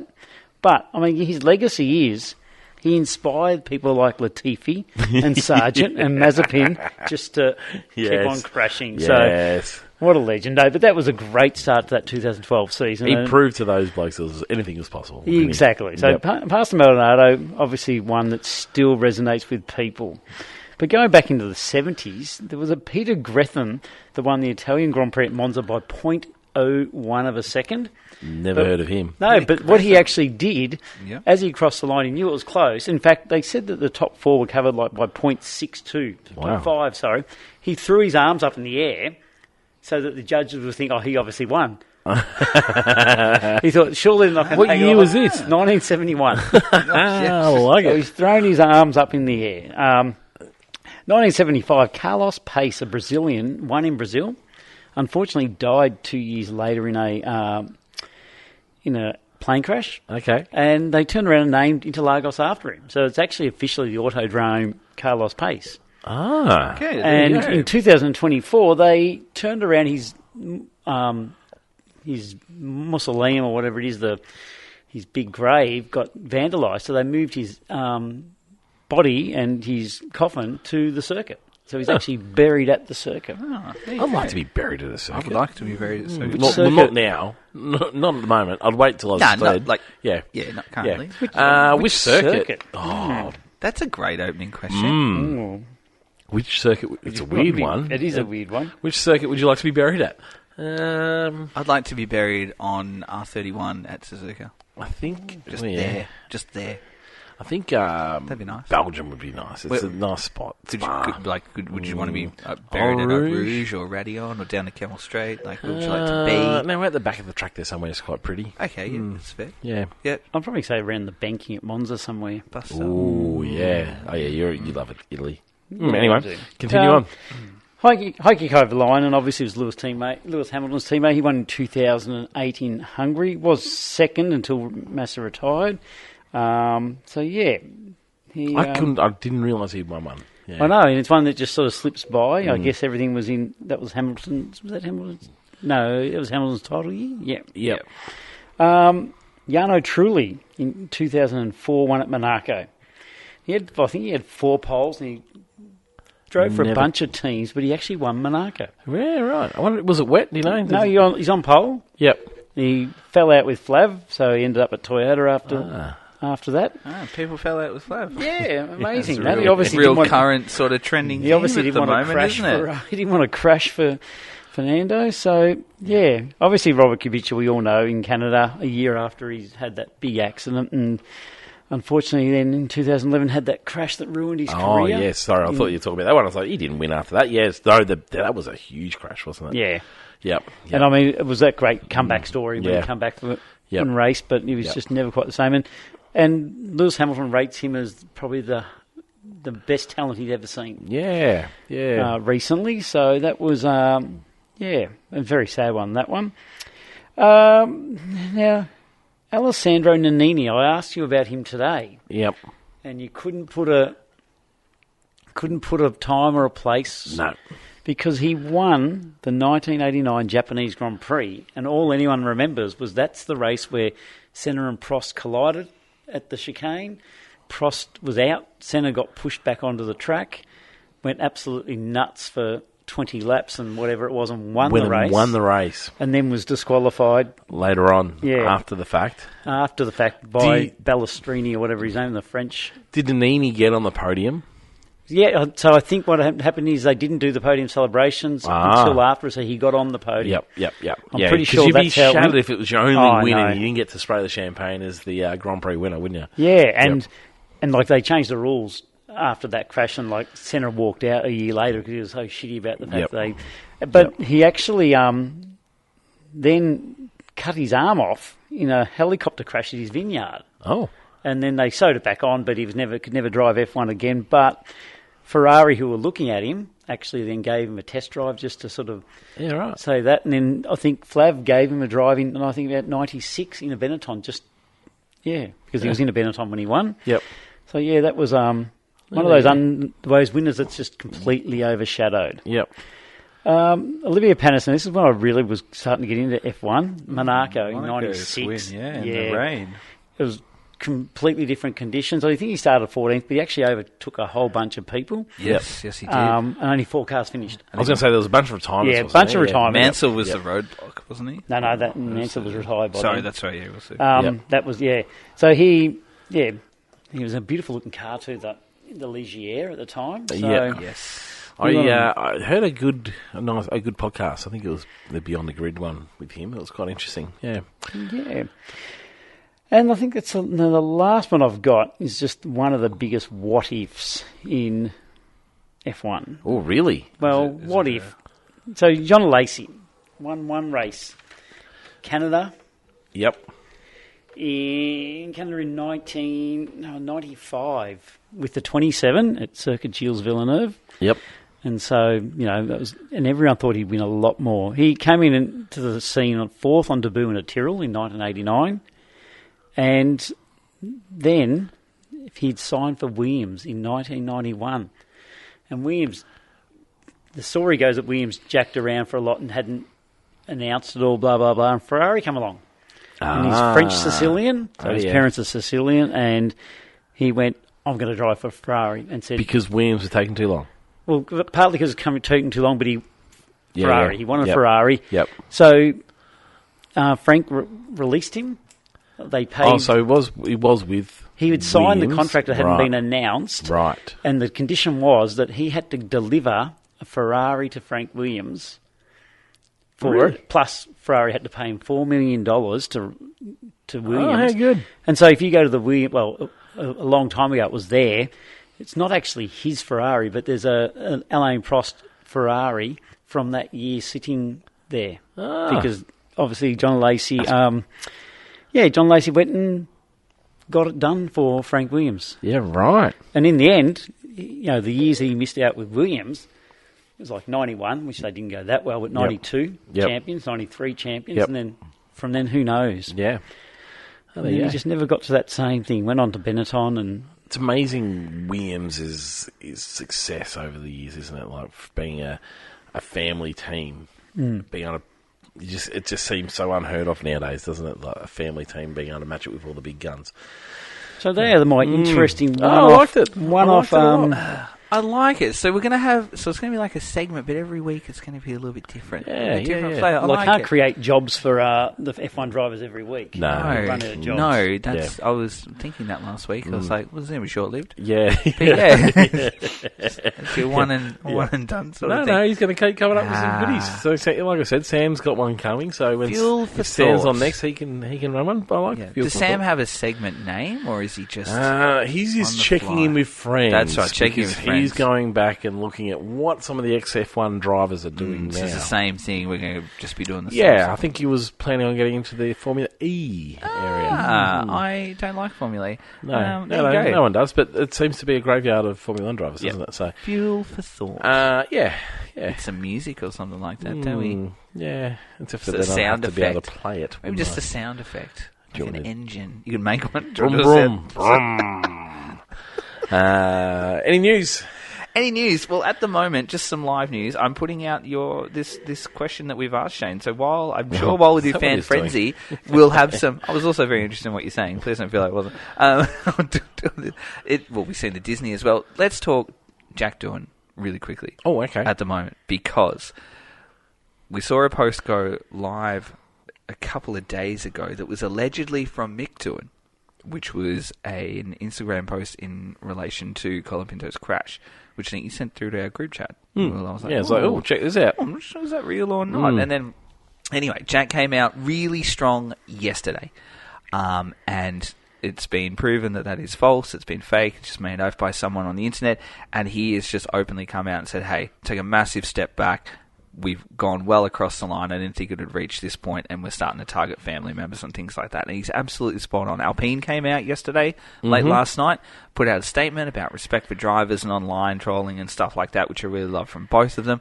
I would fans, if you're doing that kind of stuff, check yourself a little bit, especially with doing that. And I think Jack's absolutely rightly so. Reports last week that he's been targeted in personal emails.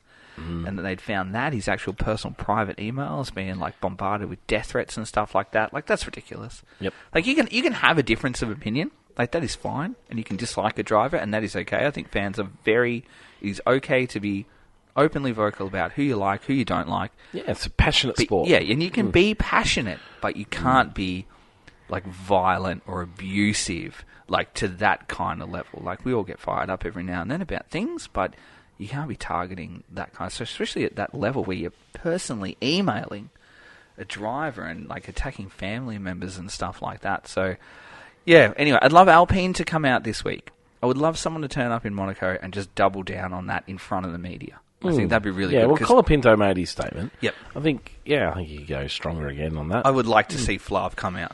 Yeah. Like, for me, as a fan, like, Alpine just looks a mess at the moment. It really does. If you're a new driver coming in and you're picking a team, you're looking at the Alpine garage, you go, no thanks, I'm not sure what's going on there.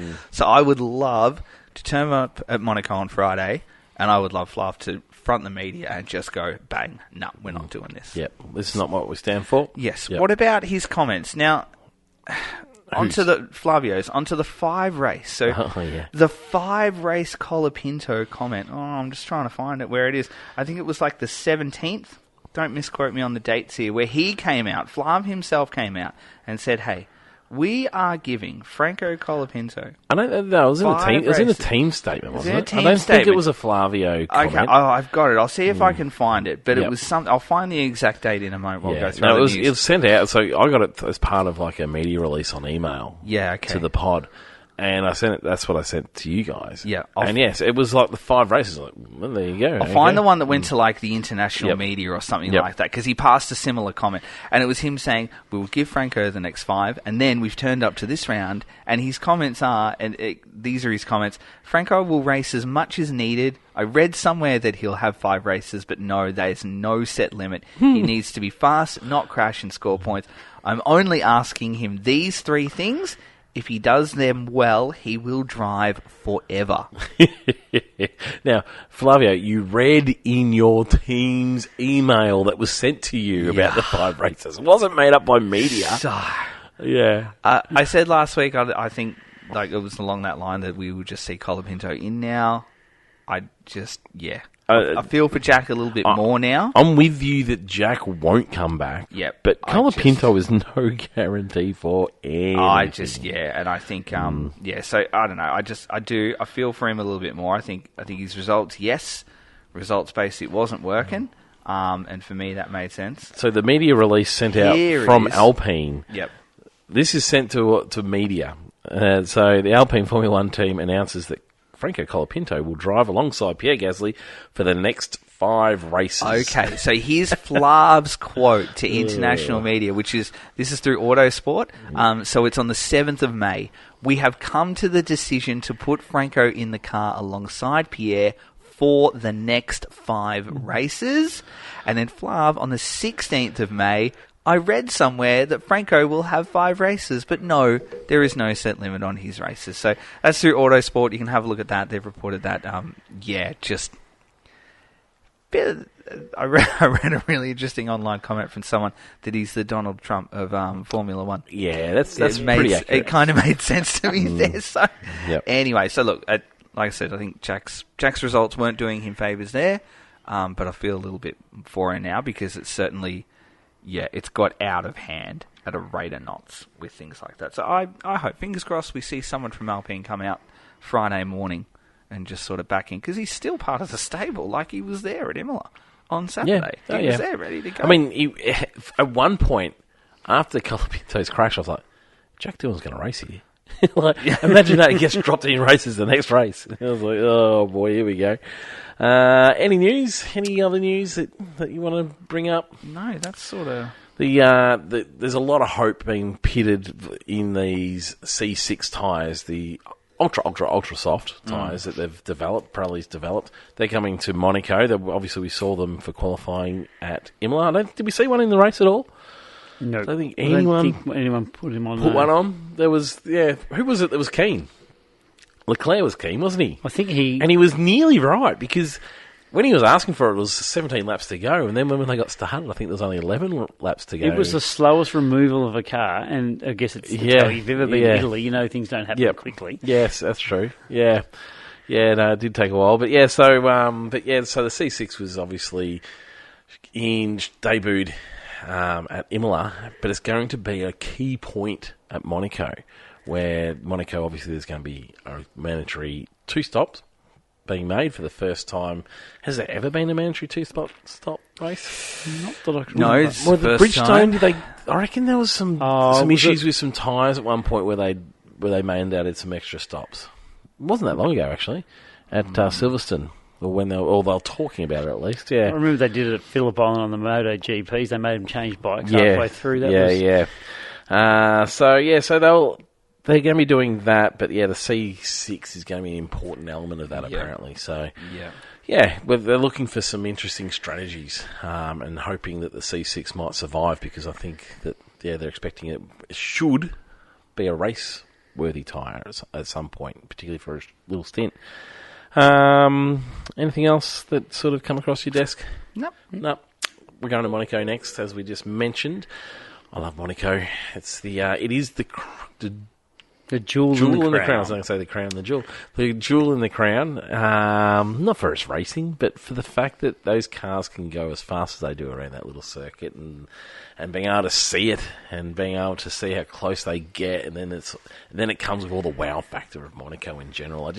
I love it. I feel like it's everything Formula One's about. It's all the good things other than the overtaking. Other than the racing. Other than the overtaking. But I like this whole idea that they're going to try and come up with some interesting strategies. So, I'm looking forward to that. What are you going to be looking out for, Shane, come Monaco? Oh, we're just looking at the scenery. Yeah. No. Yeah, it's like that. And the boats. And the boats. And as I said, I was lucky enough to be there just before the race last year. And it's amazing how many people just stand on those hairpins there, those hairpin, and just video cars, because the cars that go around there in the normal days just amazing. I love seeing like the old school photos. You know, sometimes F1 put out the retrospective photo of the photographers laying on the ground under the Armco.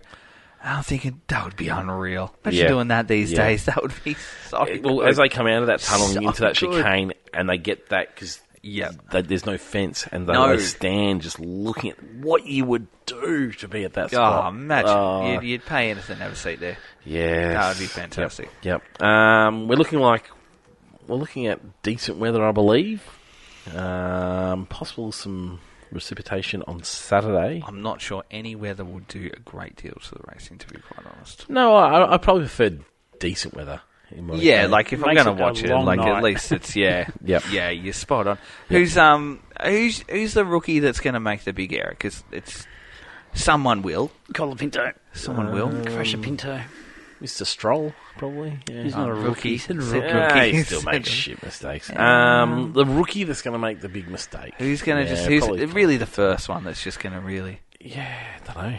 Yeah. Is it worth... I was thinking about this. Is it worth using my no negatives this week in my fantasy? Maybe. I use mine in Australia, so... Do you have that one left ready to go? No, because Tristan told me about it, and I used it for... Bad luck. Oh, which race? I don't know. I can't remember. I used it in Australia, which was an absolute godsend. But anyway. What's your tip? And my God, this is hard. What's my tip? I've been thinking about this all day. Really, for me, it's Max. I actually think it's quite easy. It's Max. Okay. Like I said earlier, this is the moment. The thing is, though, like this track can throw up all sorts of different things. And is that Red Bull going to be the fastest? Doesn't have to be. Don't know. It likes slow corners, so that's probably going in its favour. What was it, 23? 23, and he pulled out that final sector, and it was just an absolute barnstorm. Yeah, so, it's Max. Before he did that, though, remember, like, he'd failed. He was nowhere. Oh, no, in the races leading up to that one, in terms of he hadn't cracked Monaco until that 23. Yeah, same now. Because he kept on making those little mistakes all over the joint. So, it was a bit of a... becoming of him at Monaco, that one. Yep. It wouldn't surprise me to see a Ferrari get a Leclerc Ferrari up there. I don't think they quite got it yet.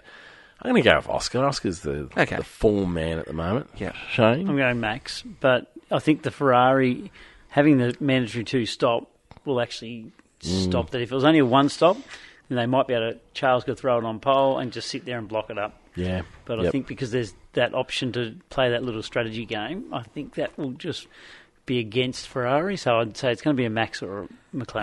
Who's your real 100-1 sort of winner? Like we talked about earlier. Williams. Williams always performs okay here too. Yep. I mean, I don't know whether those characteristics are still in this car, because this car is actually fast other places. So maybe they've removed that part. But yeah, they've sort of been the one that it's like, oh, here they are, and then there they go. Yep. But they're probably not as much of a left fielder now, are they? No, but I mean, it could be. Like, you wouldn't pick a Williams win. Like, you know, I don't think we're going to see one. But like, that's your real. This is your track where you could see something silly like that. Absolutely. Yeah, particularly the close Yuki coming out of the Oh, that would be. Even though he's in the decent car, that would be. That would be fun to see. That'd be cool, a Yuki Yeah. podium. I reckon a Gasly podium. I just got a funny feeling that he'll do something. He's been thereabouts. Yeah, Yeah, okay. he does stuff like that. He has his days Yep. where it's exceptional, and you just take a step back and you're like, oh yeah, and remind you how good he actually is. If Yuki won, would they let him go in the pool, Red Bull pool? He It was wouldn't too get small. in. He wouldn't be able to get in there. Or He had to put him in the shallow end. Oh, The little kids pool. In the kids pool. you're cruel. I'd love to hang out with Yuki That's just because I very look tall. good. I think it'd be fun. I think it'd be a fun guy to hang out He with. is super tiny. I He's would super like tiny. to, Yeah, he's such that. It should be Nah. jumping in. It should be doing dance like Big Belly Flop and then someone throwing in a pool noodle. You couldn't And take him like to how wet, many- you couldn't take him to Wet and Wild. He wouldn't fit on any rides. Keeping him out. That's horrid. So That's good. good though. That's good. I like This that. is good. I like it. Oh dear. Oh, until then, we're going to be enjoying Monaco for all it's got. I might even watch it live, this one. You never know. But until then, we'll be seeing you next week. Well, actually, keep an eye out for Fan Frenzy. Yep. And, yeah, goodbye now.